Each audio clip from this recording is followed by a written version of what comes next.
Engkau gembala yang baik, Kau menuntun hidupku dan bawaku ke air tenang, menyegarkan jiwaku. Selamat sore, salam. Salam sejahtera, bahagia kiranya memenuhi kehidupan kita. Saya juga tidak lupa menyapa anak-anak Tuhan, umat Tuhan, bahkan hamba-hamba Tuhan yang sedang mengikuti pemberitaan firman Tuhan lewat live streaming, video internet, YouTube, Facebook, dimanapun Anda berada. Segera saja kita memperhatikan firman penggembalaan untuk ibadah Raya Minggu dari kitab Wahyu pasal yang ke-11 ayat 1. Demikian firman Tuhan. Perikop 2 saksi Allah. Ayat 1. Kemudian diberikanlah kepadaku sebatang bulu seperti tongkat pengukur rupanya, dengan kata-kata yang berikut: bangunlah dan ukurlah bait suci Allah dan mezbah dan mereka yang beribadah di dalamnya. Puji Tuhan. Perhatikanlah kata-kata yang berikut: bangunlah dan ukurlah bait suci Allah dan mezbah dan mereka yang beribadah di dalamnya. Puji Tuhan. Adapun alat pengukur yang digunakan ialah, adapun alat pengukur untuk mengukur 3 perkara di atas ialah, alat pengukur yang digunakan ialah sebatang bulu seperti tongkat pengukur rupanya. Adapun alat pengukur yang digunakan ialah sebatang bulu seperti tongkat pengukur rupanya. Puji Tuhan, jelas ini menunjuk kepada firman Allah. Berarti perasaan serta pikiran hati manusia, bahkan pandangan dan pengertian manusia tidak dapat digunakan sebagai alat ukur untuk hal-hal yang rohani atau perkara ilahi selain firman Allah yang kekal sebagai bulu pengukur yang sejati. Amin. Ada 3 hal yang diukur oleh bulu pengukur dalam kurung firman Allah, yaitu 1. Bait suci Allah, 2. Mezbah, 3. Mereka yang beribadah di dalamnya. Ada 3 hal yang diukur oleh bulu pengukur: 1. Bait suci Allah, 2. Mezbah, 3. Mereka yang beribadah di dalamnya. Selanjutnya mari kita berdoa dengan segala kerendahan hati, mohon kepada Tuhan supaya kita dapat melihat tentang 3 hal, saudaraku, tentang 3 hal yang diukur oleh tongkat atau bulu pengukur tersebut. Dimulai dari angka Romawi 1, bait suci Allah, seri kedua. Seri pertama minggu lalu, amin. Bait suci Allah, seri kedua. Dalam hal ini Tuhan terlebih dahulu mengukur bait suci Allah. Dalam hal ini Tuhan terlebih dahulu mengukur bait suci Allah. Pertanyaannya, siapakah yang disebut dengan bait Allah? Pertanyaannya, siapakah yang disebut dengan bait Allah? Segera kita memperhatikan jawabannya dalam 1 Korintus pasal yang ketiga. Dalam 1 Korintus pasal yang ketiga ayat 16 sampai dengan ayat 17, demikian firman Tuhan.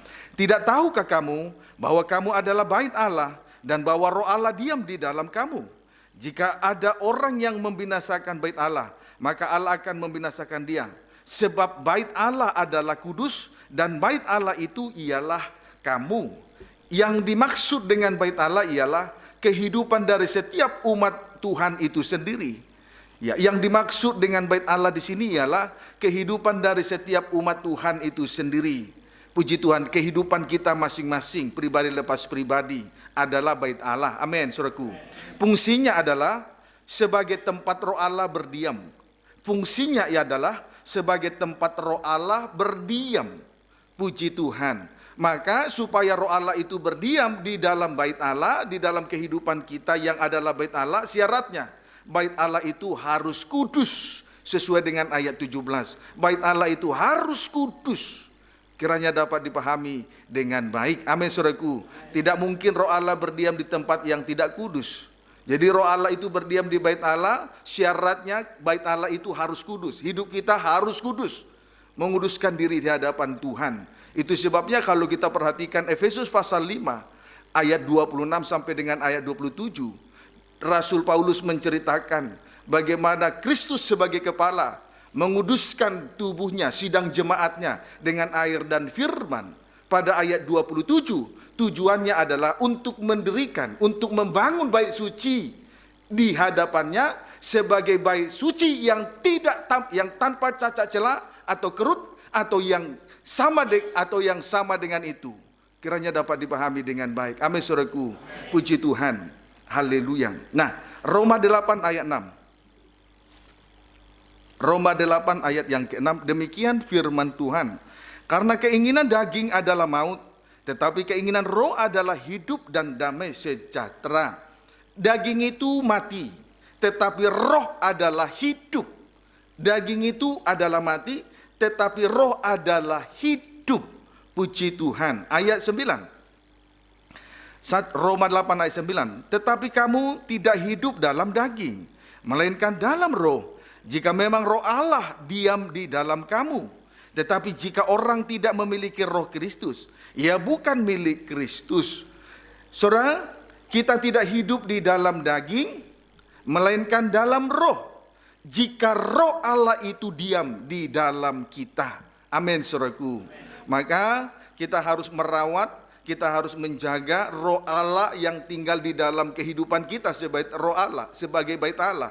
Sebab roh Allah itu begitu peka. Begitu peka. Jangan sampai roh Allah itu dipadamkan, jangan sampai roh Allah itu berduka oleh karena perbuatan daging. Daging mati, roh yang menghidupkan. Sebab itu roh Allah itu harus dirawat. Amin, saudaraku. Puji Tuhan. Ayat 13. Sebab jika kamu hidup menurut daging, kamu akan mati. Tetapi jika oleh roh kamu mematikan perbuatan-perbuatan tubuhmu, kamu akan hidup. Saudaraku, hidup menurut daging sama artinya bait Allah yang mati. Puji Tuhan. Hidup menurut daging sama artinya bait Allah yang mati. Amin. Sedangkan hidup menurut roh disebut dengan bait Allah yang hidup. Daging itu mati, roh yang menghidupkannya. Amin, saudaraku. Hidup menurut daging sama artinya bait Allah, menunjuk kepada bait Allah yang mati. Sedangkan hidup menurut roh disebut dengan bait Allah yang hidup. Oleh sebab itu, mari kita lebih rinci memperhatikan Roma 8 ayat 4 sampai dengan ayat yang ke-5. Supaya tuntutan hukum Taurat digenapi di dalam kita, yang tidak hidup menurut daging tetapi menurut roh. Sebab mereka yang hidup menurut daging memikirkan hal-hal yang dari daging. Mereka yang hidup menurut roh memikirkan hal-hal yang dari roh. Saudara, hidup menurut daging memikirkan hal-hal yang dari daging.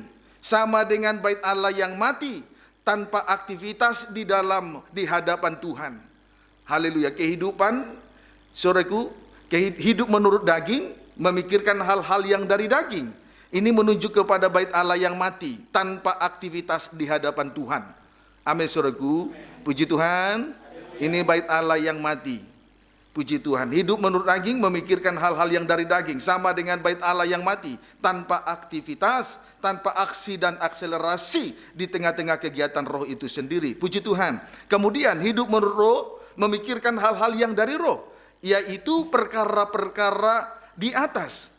Atau perkara-perkara rohani, dengan lain kata terlepas dari tuntutan hukum Taurat. Kalau hidup menurut daging itu itulah bait Allah yang sama dengan bait Allah yang mati tanpa aktivitas. Ya, sama saja juga dengan hidup menurut hukum Taurat. Amin, saudaraku. Haleluya. Jadi sedangkan hidup roh memikirkan hal-hal yang dari roh, yaitu perkara di atas, perkara rohani, yaitu segala ibadah dan pelayanan dengan kegiatan yang ada di dalamnya. Atau dengan lain kata, terlepas dari tuntutan hukum Taurat. Kalau hidup menurut roh, sama dengan bait Allah yang hidup, terlepas dari tuntutan hukum Taurat. Amin, saudaraku. Sejenak kita melihat ibadah menurut hukum Taurat. Ibadah menurut hukum Taurat, ibadah yang dijalankan secara lahiriah. Ya, ibadah menurut hukum Taurat, ibadah yang dijalankan secara lahiriah. Ibadah Taurat sama dengan ibadah lahiriah. Misalnya, mulut memuliakan Tuhan, tapi hatinya jauh dari Tuhan. Sama artinya mempersembahkan tubuh jasmani di tengah ibadah dan pelayanan, tetapi manusia batinianya tidak dipersembahkan kepada Tuhan. Amin, saudaraku. Dapat dipahami ya? Puji Tuhan. Kelemahan dari hukum Taurat. kelemahan dari hukum Taurat. Satu, menunjuk-nunjuk dosa atau menghakimi orang yang berdosa. Itu kelemahan orang hukum Taurat. Dua, tidak mengampuni orang yang berdosa. Nah, inilah bagian dari tuntutan dari hukum Taurat itu sendiri. Amin, saudaraku. Prakteknya. Tadi kelemahan dari hukum Taurat, satu, menunjuk-nunjuk dosa atau menghakimi orang yang berdosa. Dua, mengampuni orang yang berdosa. Inilah tuntutan dari hukum Taurat itu sendiri. Kemudian praktek dari hidup di bawah hukum Taurat. Mengasihi sesama atau mengasihi orang yang mengasihi, tetapi membenci musuh. Itu praktek hukum Taurat. Mengasihi sesama atau mengasihi orang yang mengasihi kita, tetapi musuh dibenci. Tetapi membenci musuh, orang yang berbuat salah. Puji Tuhan, itu praktek dari hukum Taurat. Pendeknya, hidup menurut daging, saudaraku, hidup menurut daging adalah mati, sama dengan hidup menurut daging sama dengan bait Allah yang mati. Sedangkan hidup menurut roh menjadi bait Allah yang hidup. Amin, saudaraku. Hidup menurut roh menjadi bait Allah yang hidup. 1 Korintus 6. 1 Korintus 6 ayat 19 sampai dengan ayat yang ke-20. 1 Korintus 6 ayat 19 sampai dengan ayat 20, demikian firman Tuhan. Atau tidak tahukah kamu bahwa tubuhmu adalah bait Roh Kudus yang diam di dalam kamu, Roh Kudus yang kamu peroleh dari Allah, dan bahwa kamu bukan milik kamu sendiri, sebab kamu telah dibeli dan harganya telah lunas dibayar. Karena itu muliakanlah Allah dengan tubuhmu. Puji Tuhan. Hidup kita ini adalah bait Roh Allah yang hidup, berarti digunakan untuk memuliakan Allah. Kalau hidup kita ini adalah bait Allah, berarti berfungsi menjadi tempatnya Roh Allah, sehingga tubuh kita atau hidup kita ini bisa dipersembahkan untuk memuliakan Allah. Amin, saudaraku. Jadi hidup kita ini adalah bait Roh Allah yang hidup, berarti digunakan untuk memuliakan Allah. Puji Tuhan. Dapat dipahami, saudaraku? Puji Tuhan. Bait Allah yang hidup senantiasa memuliakan Allah dengan tubuhnya, dengan hidupnya. Bait Allah yang hidup senantiasa memuliakan Allah dengan tubuhnya, dengan hidupnya.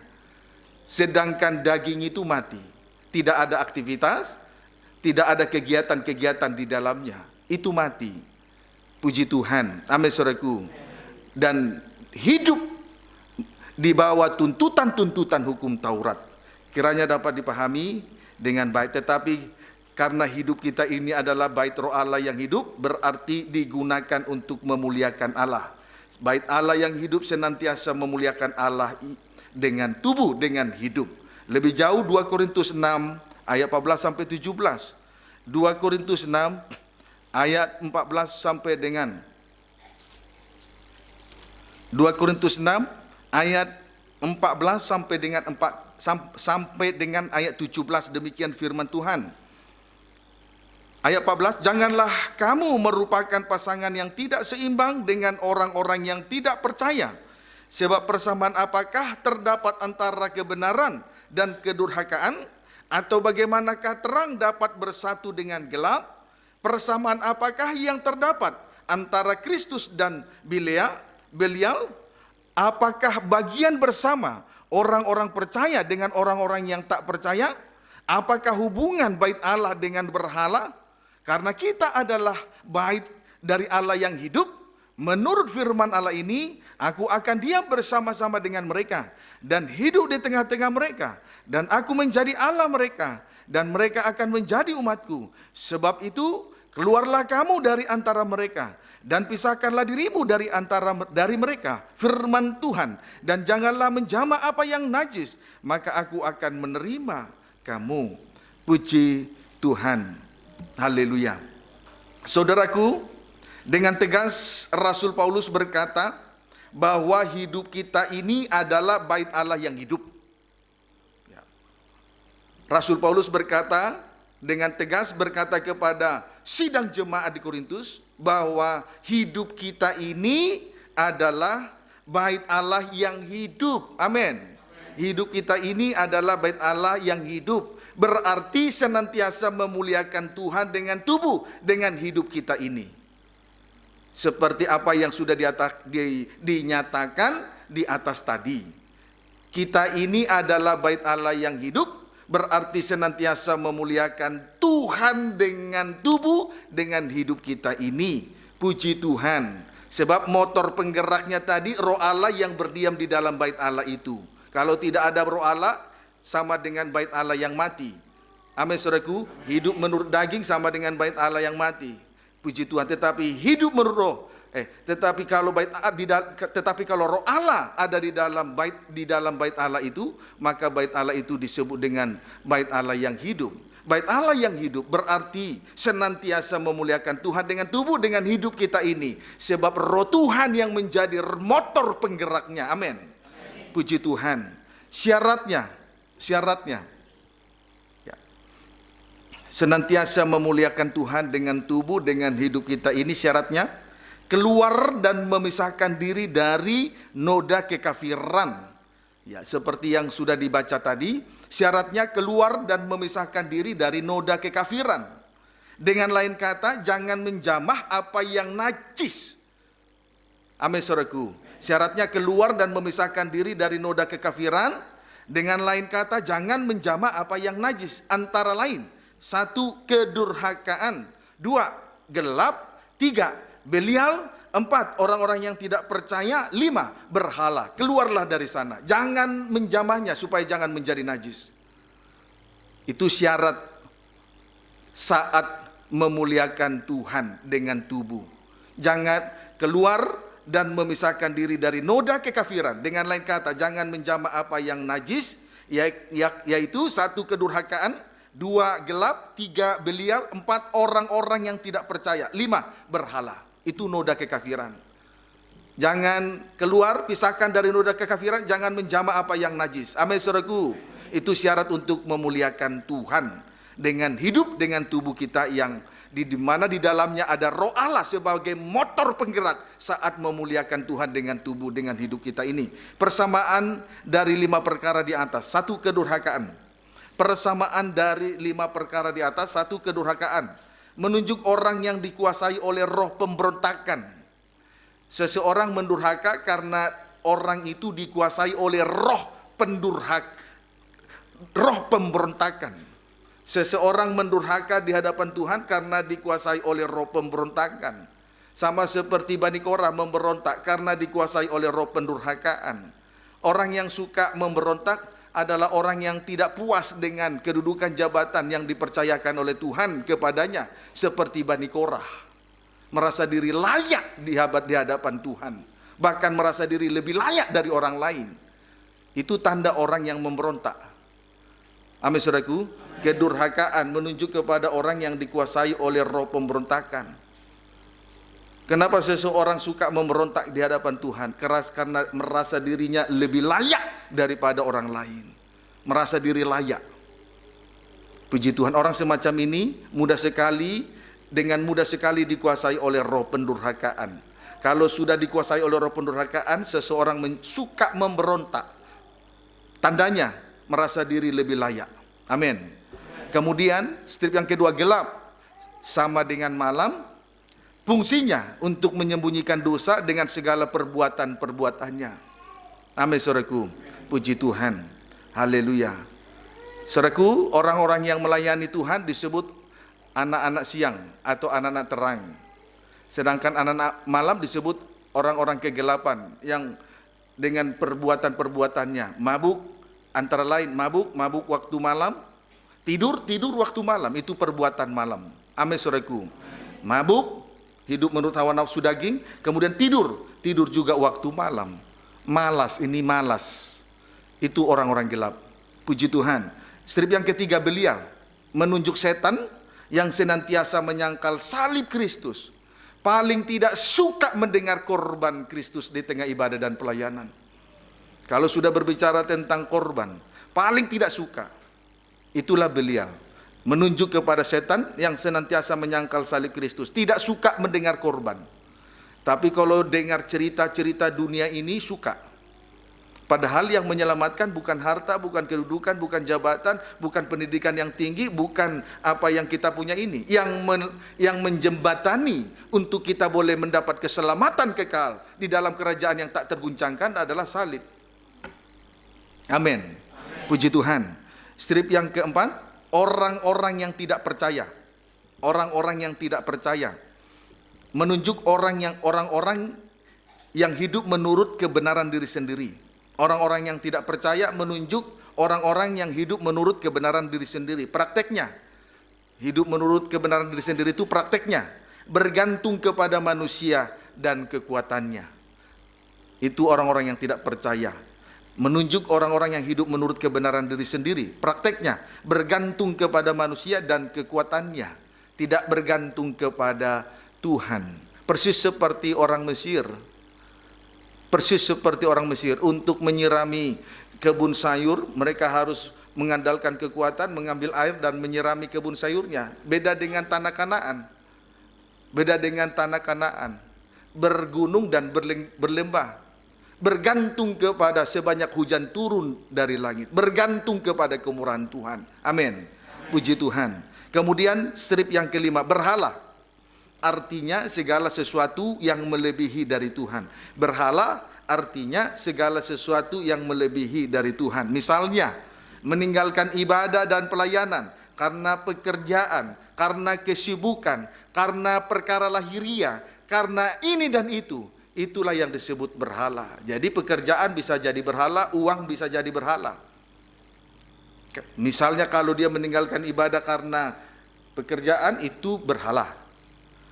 Meninggalkan ibadah dan pelayanan karena kesibukan, kesibukan itu berhala. Dan seterusnya dan seterusnya. Amin, saudaraku. Kemudian kekerasan hati juga disebut berhala. Kekerasan hati juga disebut dengan berhala. Amin.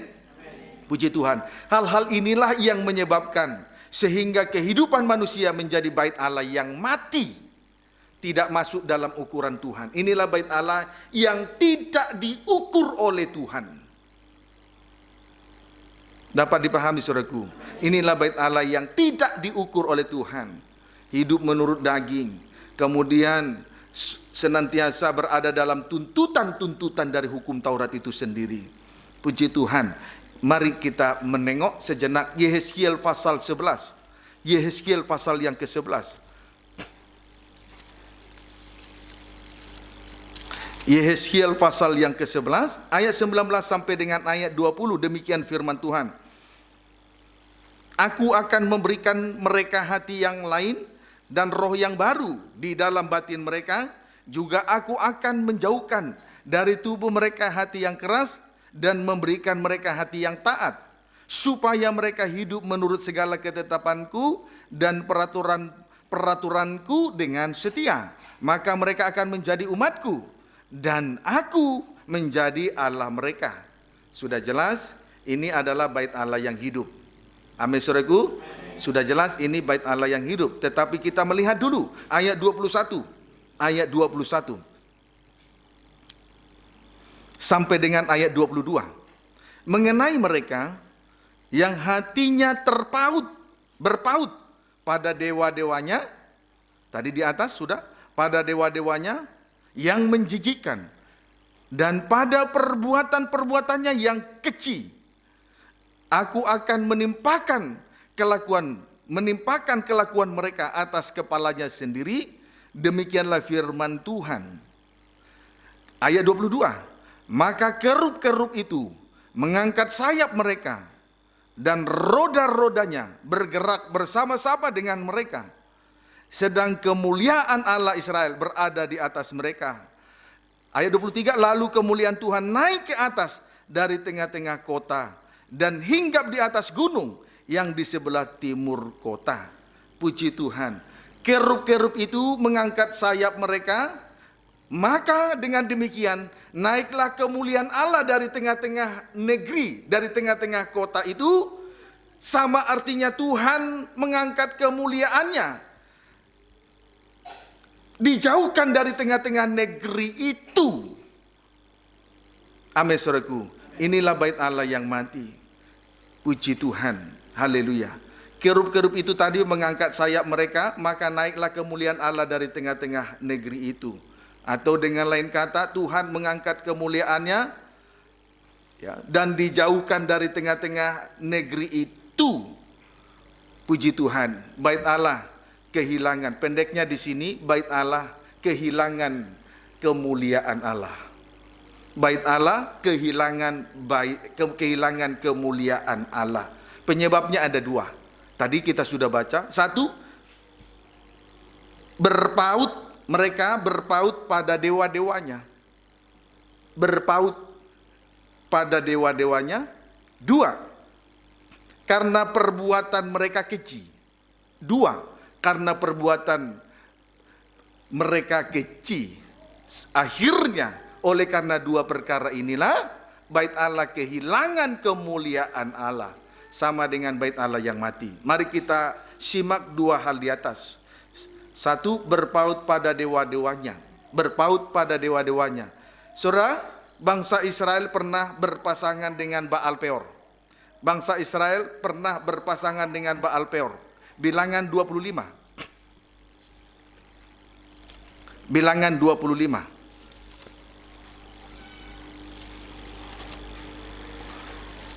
Ayat 1 sampai dengan ayat yang ketiga, demikian firman Tuhan.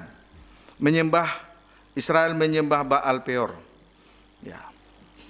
Sementara Israel tinggal di Sitim, mulailah bangsa itu berzinah dengan perempuan-perempuan Moab. Perempuan-perempuan ini mengajak bangsa itu ke korban sembelihan bagi Allah mereka. Lalu bangsa itu turut makan dari korban itu dan menyembah Allah orang-orang itu. Ketika Israel berpasangan dengan Baal Peor, bangkitlah murka Tuhan terhadap Israel. Puji Tuhan. Saudaraku, yang terjadi ketika bangsa Israel berpasangan dengan Baal Peor, satu, bangsa Israel berzina dengan perempuan-perempuan Moab. Sama artinya menyatu dengan perempuan, satu tubuh dengan perempuan cabul. Kalau berzina itu satu tubuh dengan perempuan cabul. Puji Tuhan. Amin, saudaraku. Haleluya. Dua, mempersembahkan korban sembelihan kepada Baal Peor. Mempersembahkan korban sembelihan kepada Baal Peor. Saudara, tentang hal ini, seringkali jiwa hancur, kemudian hati patah dan remuk. Penyebabnya ialah karena hal-hal yang lahiriah. Bahkan karena dosa, itu merupakan kesia-siaan. Amin, saudaraku. Banyak orang berkorban sampai jiwa hancur, hati patah dan remuk. Tetapi pengorbanan yang bukan untuk Tuhan, itu merupakan kesia-siaan. Amin, saudaraku.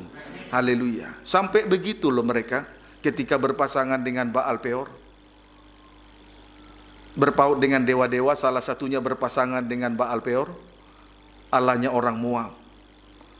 Mereka satu, berzina dengan perempuan-perempuan Moab. Yang kedua, saudaraku, mereka mempersembahkan korban sembelihan kepada Baal Peor. Mengenai hal ini, seringkali jiwa anak-anak Tuhan, seringkali anak-anak Tuhan mengalami jiwa yang hancur, kemudian hati patah dan remuk. Tapi penyebabnya bukan karena mempersembahkan korban sembelihan kepada Tuhan, tetapi hanya karena perkara-perkara lahiriah, bahkan hanya karena dosa. Saudaraku, itu bisa seringkali terjadi, dan ini merupakan korban sembelihan yang tidak berarti, tidak berguna bagi Tuhan. Dapat dipahami, saudaraku? Puji Tuhan. Korban sembelihan yang benar di hadapan Tuhan adalah korban sembelihan. Korban sembelihan itu jiwa yang hancur, hati yang patah dan remuk. Sesuai dengan Mazmur 51 ayat 19. Tidak dipandang hina oleh Tuhan, berarti mulia. Tetapi kalau jiwa hancur, hati patah dan remuk karena Baal Peor, itu kan kesia-siaan. Karena berhala, itu kan kesia-siaan. Karena perkara lahiriah, itu kesia-siaan, tidak ada artinya. Amin, saudaraku. Puji Tuhan. Dahulu saya hidup di dalamnya sebelum mengerti, sebelum mengenal dengan benar pengajaran mempelai dan pengajaran tabernakel. Suka berkorban untuk orang. Padahal orang itu berkorban untuk menutupi dosanya, untuk menutupi dustanya, untuk menutupi kejahatannya, untuk menutupi kenajisannya. Kompromi dengan dosa sampai jiwa hancur, hati patah dan remuk. Ini kesia-siaan. Inilah yang terjadi ketika bangsa Israel berpasangan dengan Baal Peor. Bahkan satu lagi, mereka turut makan dari korban itu. Turut makan dari korban itu. Saudara, ini adalah perkara yang lebih parah lagi. Makan berarti menikmati kenajisan, menikmati dosa kejahatan dan dosa kenajisannya. Turut makan dari korban itu berarti menikmati dosa kejahatan dan menikmati dosa kenajisan. Ini sudah parah. Ada orang, kalau anak Tuhan, kalau roh Tuhan ada di dalam diri seorang, kalau roh Tuhan ada di dalam bait Allah, maka bait Allah itu disebut dengan bait Allah yang hidup, tidak mati, tidak vakum. Puji Tuhan. Amin, saudaraku. Tetapi kalau bait Allah itu menjadi bait Allah yang mati, di situ banyak kegiatan-kegiatan yang disebut dengan noda kekafiran tadi. Dosa kejahatan dan dosa kenajisan. Dapat dipahami, saudaraku? Puji Tuhan. Inilah keberadaan dari bangsa Israel ketika berpaut kepada dewa-dewa, salah satunya Baal Peor. Kemudian bangsa Israel juga pernah menyembah berhala Baal pada masa Raja Ahab. Bangsa Israel juga pernah menyembah berhala Baal pada masa Raja Ahab. Raja-raja, satu raja-raja 18.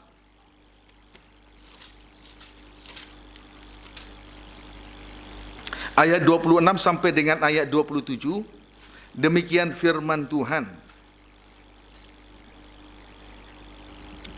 Saya awali dulu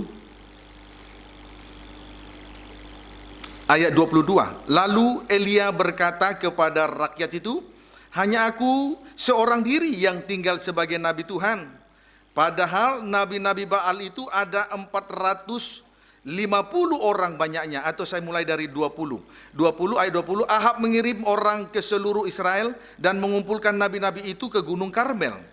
Ayat 21, lalu Elia mendekati seluruh rakyat itu, rakyat Israel, dan berkata, berapa lama lagi kamu berlaku timpang dan bercabang hati? Kalau Tuhan itu Allah, ikutilah dia. Dan kalau Baal, ikutilah dia. Tetapi rakyat itu tidak menjawabnya sepatah kata pun. Ayat 22, lalu Elia berkata kepada rakyat itu, hanya aku seorang diri yang tinggal sebagai nabi Tuhan. Padahal nabi-nabi Baal itu ada 450 orang banyaknya. Jadi singkatnya di sini kita melihat bangsa Israel, saudaraku, berlaku timpang dan bercabang hati. Mereka berpaut dengan berhala Baal. Mereka berpaut dengan berhala Baal, disertai dengan 450 nabi-nabi Baal. Itu pada zaman Raja Ahab menjadi raja atas Israel. Amin, saudaraku. Mari kita lebih dalam melihat tentang berhala Baal ini. Ayat 26 sampai 27 demikian firman Tuhan. Mereka mengambil, pembacaan dimulai ayat 25. Kemudian Elia berkata kepada nabi-nabi Baal itu, pilihlah seekor lembu dan olahlah itu dahulu, karena kamu ini banyak. Sesudah itu panggillah nama Allahmu, maksudnya Baal tadi, tetapi kamu tidak boleh menaruh api. Mereka mengambil lembu yang diberikan kepada mereka, mengolahnya dan memanggil nama Baal dari pagi sampai tengah hari. Katanya, ya Baal, jawablah kami. Tetapi tidak ada suara, tidak ada yang menjawab. Sementara itu mereka berjingkat-jingkat di sekeliling mezbah yang dibuat mereka itu. Pada waktu tengah hari Elia mulai mengejek mereka. Katanya, panggillah lebih keras. Bukankah dia Allah? Mungkin ia merenung. mungkin ada urusannya, mungkin ia bepergian, barangkali ia tidur dan belum terjaga. Puji Tuhan. Saudaraku, berhala Baal untuk masa sekarang. Berhala Baal untuk masa sekarang. 1, merenung. 2, sibuk dengan urusannya. 3, suka bepergian. 4, suka tidur. Itu berhala Baal untuk di masa sekarang. Amin, saudaraku. Baik, mari kita lihat pengertian rohani dari 4 perkara ini. 1, merenung, menunjuk orang yang tidak mau bertindak. Sama dengan iman tanpa berbuatan. 0. Hanya bisa merenung saja, merenung. Amin. 2, ada urusannya. Ada urusannya. Sama dengan sibuk dengan perkara-perkara lahiriah, tetapi tidak sibuk dengan perkara rohani, perkara di atas. Dengan segala, itulah ibadah dan pelayanan, dengan segala kegiatan-kegiatan yang ada di dalamnya. 3, suka bepergian. Berarti tidak berdiam di dalam rumah Tuhan.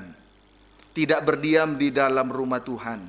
Persis seperti Yakub, suka tinggal di padang karena dia seorang yang pandai berburu daging. Esau. Amin, saudaraku. Persis seperti Esau. Kesukaannya adalah tinggal di padang. Dia seorang yang pandai berburu daging. Puji Tuhan. Sebaliknya dengan Yakub, seorang yang tenang. Ia suka tinggal di kemah, di dalam rumah Tuhan. Dan senantiasa memperhatikan segala pekerjaan pelayanan di dalam rumah Tuhan. Itu berhala Baal yang ketiga di zaman akhir ini. 4, tidur. Ini juga berhala Baal di zaman akhir ya. Puji Tuhan, tidur ini jelas menunjuk si pemalas. Tidur menunjuk kepada si pemalas. Kalau kita perhatikan ladang si pemalas dalam Amsal, semuanya ditumbuhi onak dan duri. Semuanya ditumbuhi, ladang itu ditutupi, tanahnya ladang itu ditutupi onak dan duri. Puji Tuhan.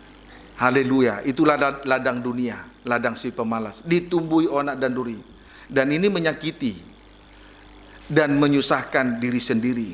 Karena onak dan duri itu bersifat menusuk, menyusahkan diri sendiri. Puji Tuhan. Amin, saudaraku. Haleluya. Puji Tuhan. Dan orang yang malas itu, saudaraku, orang yang malas itu ibarat engsel. Saudaraku, kegiatannya itu hanya berada di seputar tempat tidur saja, seperti engsel. Hanya seputar di tempat tidur saja. Melipat tangan sebentar, tidur sebentar, melipat tangan sebentar, dan kembali tidur kembali. Persis seperti engsel. Hanya seputar tempat tidur saja. Tapi tidak sadar, tiba-tiba datang kesusahan dan kemiskinan.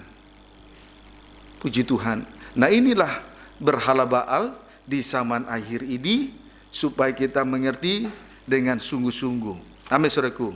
Sekarang sebaliknya dengan bait Allah yang hidup. Tadi kita sudah melihat bait Allah yang mati, saudaraku. Sayap-sayap dari kerub-kerub itu terangkat, berarti kehilangan kemuliaan Allah. Amin, saudaraku. Kemuliaan Allah dijauhkan dari tengah kota itu, dijauhkan dari negeri itu.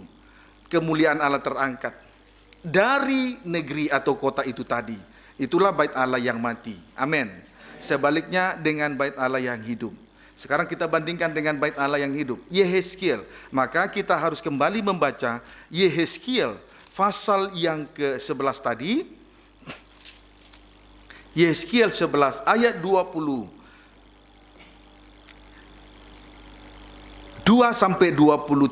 Tapi tidak salah kita baca kembali ayat 21. Mengenai mereka yang hatinya berpaut pada dewa-dewanya, yang menjijikkan, dan pada perbuatan-perbuatannya yang keji.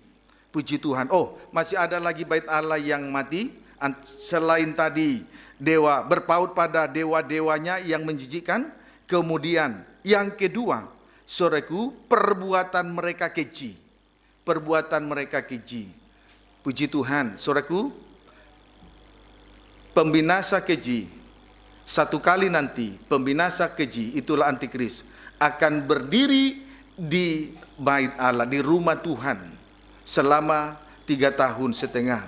Dan pada saat pembinasa keji berdiri di dalam rumah Tuhan, maka di situ maka korban sehari-hari akan dilenyapkan. Korban sehari-hari akan dilenyapkan. Antara lain satu, korban santapan. Itulah firman Allah.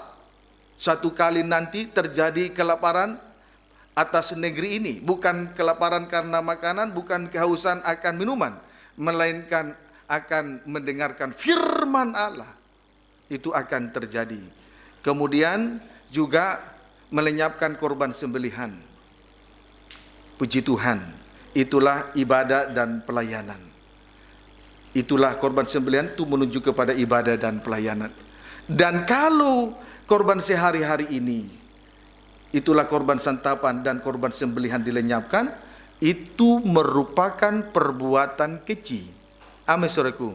Dan kalau seseorang tidak menghargai ibadah dan pelayanan, tidak menghargai pembukaan firman, itu merupakan perbuatan keji. Itulah yang disebut bait Allah yang mati, sehingga kemuliaan Allah terangkat dari kota itu. Kemuliaan Allah dijauhkan dari kota itu. Puji Tuhan. Amin, saudaraku. Kiranya dapat dipahami. Tetapi sebaliknya dengan bait Allah yang hidup, aku akan menimpakan kelakuan mereka atas kepala sendiri, demikianlah firman Tuhan Allah. Ayat 22, maka kerub-kerub itu mengangkat sayap mereka dan roda-rodanya bergerak bersama-sama dengan mereka, sedang kemuliaan Allah Israel berada di atas mereka. Lalu kemuliaan Tuhan naik ke atas dari tengah-tengah kota dan hinggap di atas gunung yang di sebelah timur kota. Puji Tuhan. Haleluya. Saudara, di sini kita melihat kemuliaan Allah naik dari tengah-tengah negeri itu, hinggap di atas gunung yang di sebelah timur. Setelah kemuliaan Allah dijauhkan dari bait Allah yang mati, lalu kemuliaan itu hinggap di atas gunung di sebelah hinggap di atas gunung di sebelah timur. Kemuliaan itu terangkat meninggalkan kota itu, lalu kemuliaan itu hinggap di atas gunung yang di sebelah timur. Puji Tuhan. Gunung yang di sebelah timur menunjuk pribadi Yesus sebagai batu penjuru yang sejati. Puji Tuhan. Gunung yang di sebelah timur menunjuk pribadi Yesus yang adalah batu penjuru sejati. Puji Tuhan. 1 Korintus 3 ayat 10. 1 Korintus 3 ayat yang ke-10. Demikian firman Tuhan.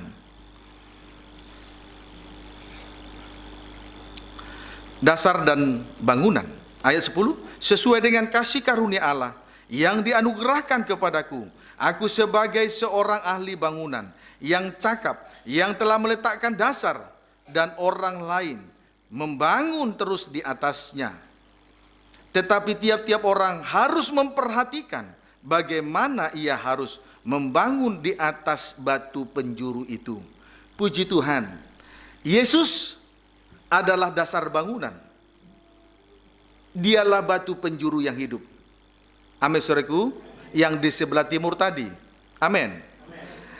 Maka tiap-tiap orang harus memperhatikan bagaimana ia harus membangun di atas batu penjuru. Puji Tuhan.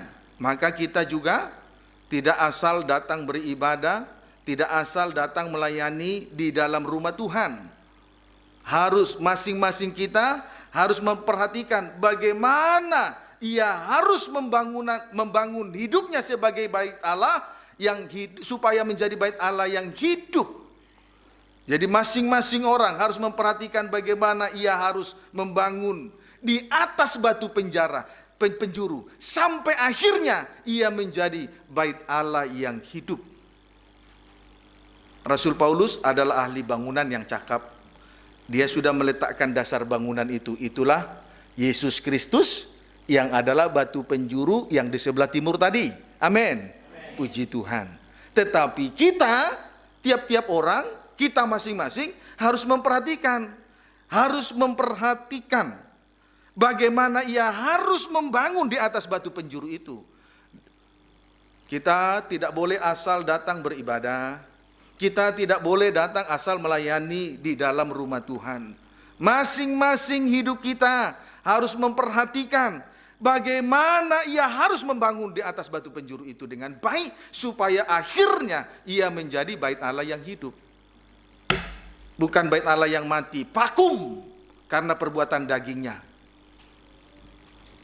Dan tidak terlepas dari tuntutan hukum Taurat. Vakum, tidak ada aktif, tidak ada aksi, tidak ada akselerasi.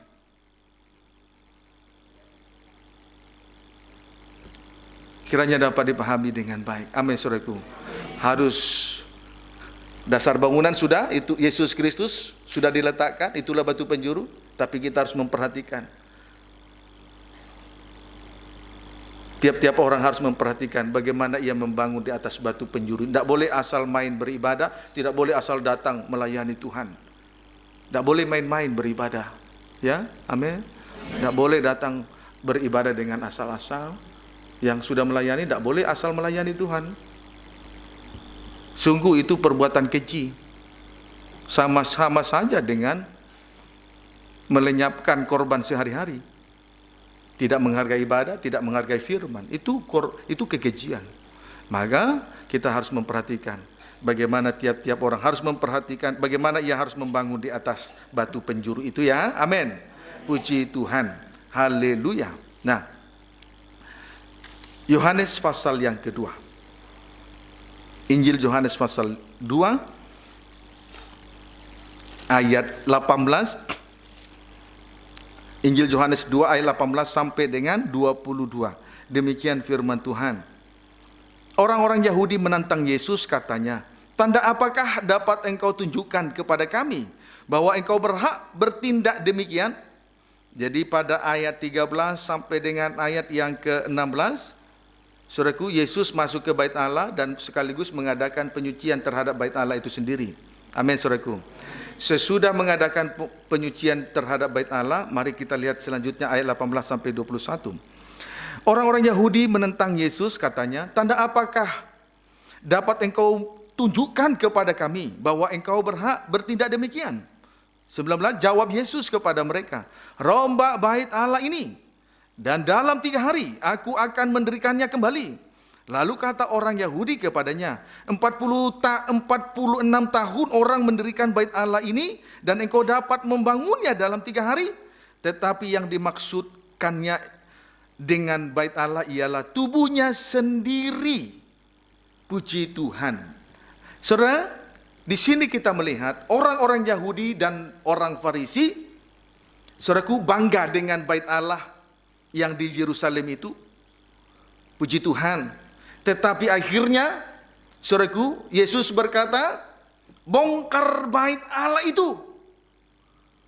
Bongkar bait Allah itu. Puji Tuhan. Segala sesuatu yang segala kebanggaan-kebanggaan daging harus dirombak. Dan Yesus berkata, bangunan itu akan dirombak selama 3 hari. Jadi bangunan bait Allah yang dibangun, bait Allah yang di Yerusalem yang dibangun selama 46 tahun itu dibangun kembali menjadi bait Allah yang baru karena dibangun di atas batu penjuru. Yesus mati dan bangkit, itu angka 3 hari ketiga. 3 hari. Amin, saudaraku. Itu korban Kristus. Dibangun kembali di atas dasar korban Kristus, batu penjuru.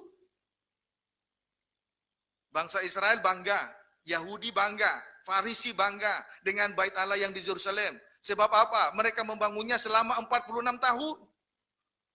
46 tahun itu menunjuk kepada hukum Taurat.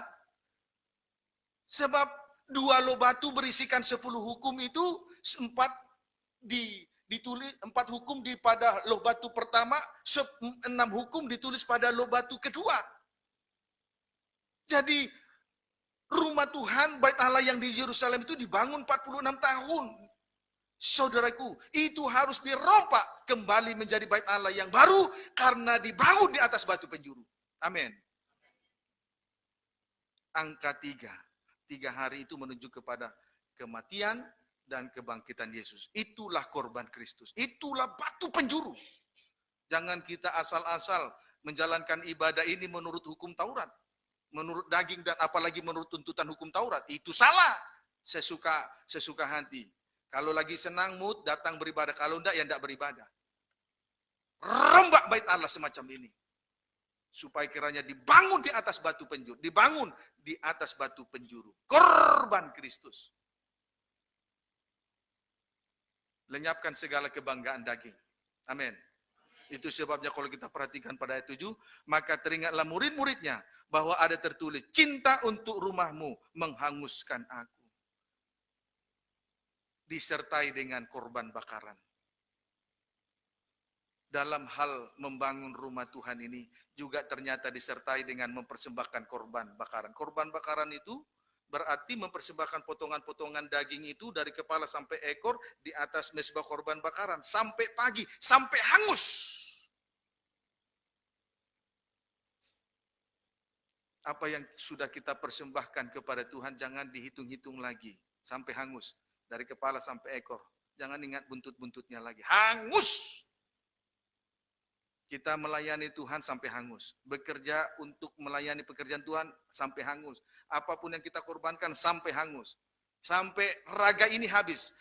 Hati ini habis. Hanya untuk melayani pekerjaan Tuhan. Itulah tanda ketika bait Allah sudah dirombak. Dan didirikan di atas batu penjuru. Korban Kristus. Tidak ada lagi kebanggaan daging. Amin. Puji Tuhan.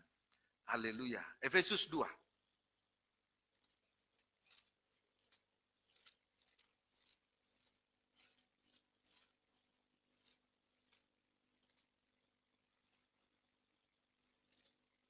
Efesus 2, ayat 19 sampai dengan ayat 22. Demikian firman Tuhan. Demikianlah kamu, bukan lagi orang asing dan pendatang, melainkan kawan sewarga dari orang-orang kudus dan anggota-anggota keluarga Allah. Puji Tuhan. Siapakah mereka ini? Anggota-anggota keluarga Allah ini dibangun di atas dasar para rasul, firman para rasul dan firman para nabi, dengan Kristus Yesus sebagai batu penjuru dasar dari tiap-tiap bangunan. Ayat 21, di dalam dia tumbuh seluruh bangunan, rapi tersusun, menjadi bait Allah yang kudus, di dalam Tuhan. Di dalam dia kamu juga turut dibangunkan menjadi tempat kediaman Allah di dalam roh. Puji Tuhan. Haleluya. Perhatikan di sini, yang dibangun di atas para rasul dan para nabi, dengan Kristus sebagai batu penjuru. Lihat keadaannya. 1, rapi tersusun.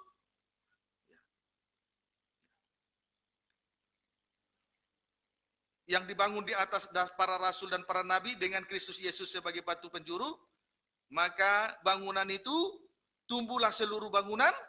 Apa tanda pertumbuhan bangunan? 1, rapi tersusun. Ya, untuk yang kesekian kali saya berkata tentang rapi tersusun ini, berarti kalau tutur katanya rapi tersusun. Perbuatannya, sholat tingkahnya, tindakannya, gerak-geriknya rapi tersusun. Teramat lebih saat beribadah, saat dengar firman Tuhan, duduk rapi tersusun. Imam-imam melayani pekerjaan Tuhan juga rapi tersusun. Amin. Kemudian akhirnya menjadi bait Allah yang kudus di dalam Tuhan. Itu tanda terjadinya bertumbuhnya. Itu tanda bahwa saudaraku, bahwa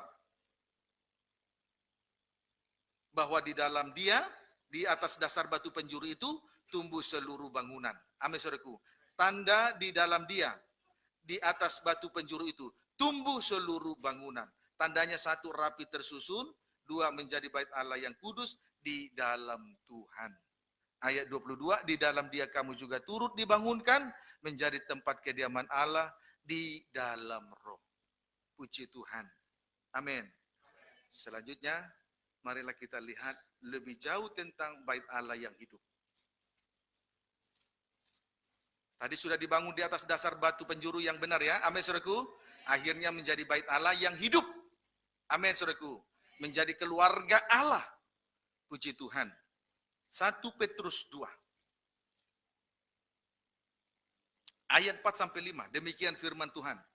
Dan datanglah kepadanya batu yang hidup itu, yang memang dibuang oleh manusia, tetapi yang dipilih dan dihormati di hadirat Allah. Dan biarlah kamu juga dipergunakan sebagai batu hidup untuk pembangunan suatu rumah rohani, bagi suatu imamat kudus, untuk mempersembahkan persembahan rohani yang karena Yesus Kristus berkenan kepada Allah. Saudara, datanglah kepada batu yang hidup. Saudaraku, berarti bangunan itu didirikan di atas batu penjuru. Amin. Batu yang hidup didirikan di atas batu penjuru. Selanjutnya dijadikan sebagai bait Allah yang hidup. Jadi bangunan yang didirikan di atas batu penjuru selanjutnya dijadikan sebagai bait Allah yang hidup. Amin, saudaraku. Sudah dirombak tadi, amin. Bait Allah sudah dirombak menjadi bait Allah yang hidup. Datanglah kepada batu yang hidup supaya kita dijadikan sebagai bait Allah yang hidup. Tanda bait Allah yang hidup. 1, untuk pembangunan suatu rumah rohani. Untuk pembangunan suatu rumah rohani. Menjadi imamat kudus. Untuk pembangunan suatu rumah rohani. Menjadi imamat kudus. Melayani di dalam kesucian. 2, untuk mempersembahkan. 2, untuk mempersembahkan persembahan rohani karena Yesus Kristus berkenan kepada Allah. Nah, inilah tanda bait Allah yang hidup. Bait Allah yang hidup. Amin, saudaraku. Datanglah kepada batu yang hidup berarti mendirikan rumah di atas dasar batu penjuru. Amin, saudaraku. Selanjutnya dijadikan sebagai menjadi bait Allah yang hidup. Tandanya untuk mempersembahkan suatu, untuk persembahan.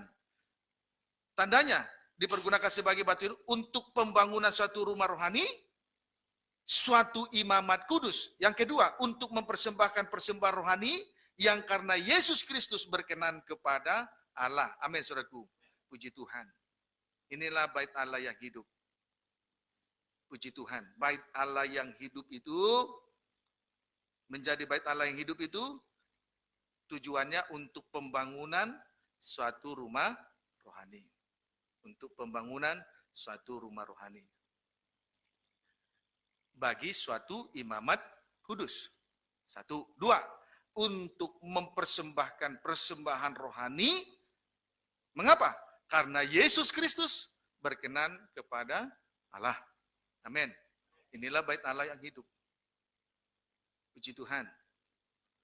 Haleluya. Amin, saudaraku. Kemudian ayat 6. Sebab ada tertulis dalam kitab suci. Sesungguhnya aku meletakkan di Sion sebuah batu yang terpilih. Sebuah batu penjuru yang mahal. Dan siapa yang percaya kepadanya tidak akan dipermalukan. Kalau rumah dibangun di atas dasar batu penjuru yang mahal. Batu yang terpilih. Tidak dipermalukan oleh Tuhan. Tidak akan dipermalukan oleh Tuhan. Amin, saudaraku. Tidak akan dipermalukan. Puji Tuhan. Tuhan memelihara. Tuhan melindungi. Tuhan membela. Puji Tuhan. Tuhan memelihara. Tuhan membela. Tuhan merawat. Tuhan melindungi. Tidak dipermalukan. Beda dengan orang yang tidak mendapat pembelaan dari Tuhan. Kalah dan kalah terhadap dosa. Bikin malu saja. Kekurangan. Bikin malu saja. Kesusahan. Bikin malu saja. Tapi kalau rumah itu dibangun di atas dasar batu penjuru. Tidak dipermalukan. Karena batu penjuru itu adalah batu penjuru yang mahal. Dan batu yang terpilih diletakkan di atas gunung Sion. Sekarang ini kita sudah ada di atas Gunung Sion. Biarlah kehidupan kita dibangun di atas batu penjuru. Berdiri di atas korban Kristus. Tidak dipermalukan Tuhan. Tidak kekurangan. Tidak khawatir. Tidak mengalami kesusahan. Kalaupun ada susah, kita lewati saja begitu saja. Tidak akan dipermalukan. Tidak akan pernah minta-minta. Amin. Puji Tuhan. Dan dalam keadaan susah, mulai sekarang introspeksi diri. Jangan salahkan orang yang bersalah. Kitalah yang introspeksi. Sudah bait Allah itu sudahkah kita memperhatikan bagaimana hidup kita ini dibangun di atas batu penjuru, atau hanya melihat kekurangan orang lain saja? Mari sekarang, datanglah kepada batu yang hidup, supaya kita menjadi bait Allah yang hidup. Membawa korban dan persembahan. Itulah pekerjaan Imamat Kudus. Dan tadi yang kedua adalah, untuk mempersembahkan persembahan rohani yang karena Yesus Kristus berkenan kepada Allah. Amin, saudaraku. Puji Tuhan. Ayat yang ke-7. Karena itu bagi kamu yang percaya, ia mahal. Tetapi bagi mereka yang tidak percaya, lihat orang yang tidak percaya. Puji Tuhan, ini noda kekafiran ini, tidak percaya ini.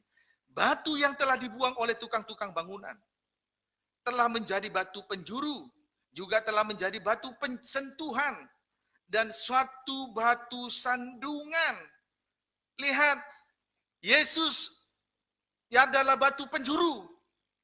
Kalau rumah dibangun di atas batu penjuru, maka kita boleh merasakan dua hal.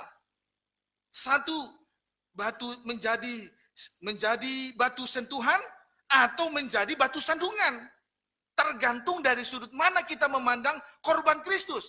Tergantung dari sudut mana kita memandang batu penjuru yang adalah dasar dari tiap-tiap bangunan. Kalau kita memandang salib Kristus, korban Kristus yang adalah batu penjuru, saudaraku, kalau kita mau menghargai korban Kristus, menjunjung tinggi korban Kristus, maka korban Kristus itu akan menjadi batu sentuhan. Dia menyentuh setiap perasaan kita, dia menyentuh setiap bagian hidup kita, dia menyentuh hati kita, dia menyentuh pikiran kita, dia sangat mengerti keberadaan kita. Tetapi kalau kita datang dengan mengecilkan korban Kristus, maka korban Kristus menjadi batu sandungan, tersandung dengan korban-korban. Tergantung dari sudut mana kita memandang korban Kristus. Kalau kita junjung tinggi, maka korban Kristus mampu menyentuh, menyelami hati kita. Banyak di antara kita awal datang, kaget-kaget setengah mati melihat model pelayanan di sini. Salibnya terlalu ditegakkan sekali. Tetapi setelah semakin lama, semakin menyelami hal tentang korban Kristus itu, mulailah dia merasakan bahwa korban Kristus itu menjadi sanggup menyentuh hatinya, sanggup menyentuh perasaannya, sanggup menyentuh segala kesusahan-kesusahan di dalam dirinya. Jangan langsung menyerah, ya. Amin, saudaraku. Nanti kalau kita terus di dalamnya, korban Kristus menjadi batu sentuhan, menyentuh setiap hati kita. Dia tahu apa yang kita alami. Oh, haleluya. Ini bait Allah yang hidup. Puji Tuhan. Tetapi orang yang tidak mengecilkan, tetapi orang yang tidak menghargai korban Kristus, saudara, menjadi korban Kristus menjadi batu sandungan. Itulah ahli-ahli bangunan tadi. Siapa ahli bangunan? Orang-orang Yahudi. Ahli Taurat, imam kepala, dan tua-tua dari orang Yahudi. Inilah ahli bangunan itu. Mereka tersandung. Puji Tuhan. Tetapi terhadap korban-korban di tengah ibadah dan pelayanan ini, bagi kita junjung. Karena korban itu sanggup menyentuh kehidupan kita. Amin. Ayat yang ke-8 sampai 9. Mereka tersandung padanya karena mereka tidak taat kepada firman Allah. dan untuk itu mereka juga telah disediakan. Tetapi kamulah bangsa yang terpilih, imamat yang rajani, bangsa yang kudus, umat kepunyaan Allah sendiri, supaya kamu memberitakan perbuatan-perbuatan yang besar dari Dia yang telah memanggil kamu keluar dari kegelapan kepada terang yang ajaib. Puji Tuhan. Haleluya. Saudaraku, bait Allah. Saudaraku, di sini kita perhatikan tadi dari ayat 8 sampai dengan ayat 9, bait Allah yang mati tersandung kepada salib Kristus. Amin. Sedangkan bait Allah yang hidup itu menunjuk kepada bangsa yang terpilih, imamat yang rajani, bangsa yang kudus, umat kepunyaan Allah sendiri. Tugas mereka, tugas dari bait Allah yang hidup, supaya memberitakan perbuatan-perbuatan yang besar dari Dia yang telah memanggil kamu keluar dari kegelapan kepada terang yang ajaib. Perbuatan-perbuatan karya Allah yang terbesar adalah salib di Golgota. Jadi dimanapun kita berada, yang kita beritakan adalah salib yang kita pikul di atas pundak kita. Bukan memberitakan harta, kekayaan, kedudukan, jabatan, uang yang banyak yang kita punya di ATM itu, di rekening atau di ATM itu. Amin, saudaraku. Inilah bait Allah yang hidup. Bait Allah yang hidup menunjuk kepada bangsa yang kudus, terpilih, imamat yang rajani, bangsa yang kudus, umat kepunyaan Allah. Itulah imamat rajani, imam-imam raja-raja, orang-orang yang melayani Tuhan. Tugas mereka memberitakan perbuatan-perbuatan yang besar dari Dia. Karya Allah terbesar, salib Golgota. Salib yang kita pikul, itu yang harus kita beritakan dimanapun kita berada. Amin. Puji Tuhan. Inilah bait Allah yang hidup itu. Jadi sinkron. 1 Petrus 2 ini ayat 4 sampai ayat 4 sama saja dengan ayat 9. 1 Petrus 2 ayat 4 sama juga dengan ayat yang ke-9. Amin, saudaraku. Puji Tuhan. Ayat 4 dan 5 sama dengan ayat yang ke-9. Puji Tuhan. Inilah bait Allah yang hidup. Puji Tuhan. Mempersembahkan dua hal. Membawa salib dan memberitakannya. Kiranya dapat dipahami dengan baik. Puji Tuhan. Saudaraku, mengingat waktu yang sudah saya tidak bisa lagi melanjutkan karena waktunya terbatas, tetapi tulis saja. Ibrani pasal 3 ayat 3 sampai 6, tulis saja. Bait Allah dibangun oleh Allah, dan biarlah kita semua setia dengan iman dan harap kepada Dia. Amin, saudaraku. Bait Allah dibangun oleh Allah, oleh sebab itu biarlah kita setia kepada Dia, setia melayani pekerjaan Tuhan, setia beribadah, setia melayani Tuhan, dan memelihara karunia-karunia dan jabatan Roh Kudus dengan syarat iman, mempertahankan iman dan mempertahankan harap. Baru selanjutnya, saudara tulis saja, Yeskiel 40 ayat 3. Bait Allah diukur oleh Tuhan. Sakaria 2 ayat 1 sampai 2. Yerusalem diukur oleh Tuhan. Wahyu 11 ayat 1. Bait Allah diukur oleh Tuhan. Wahyu 21 ayat 15. Yerusalem baru diukur oleh Tuhan. Amin, saudaraku. Puji Tuhan. Tuhan Yesus memberkati kita semua.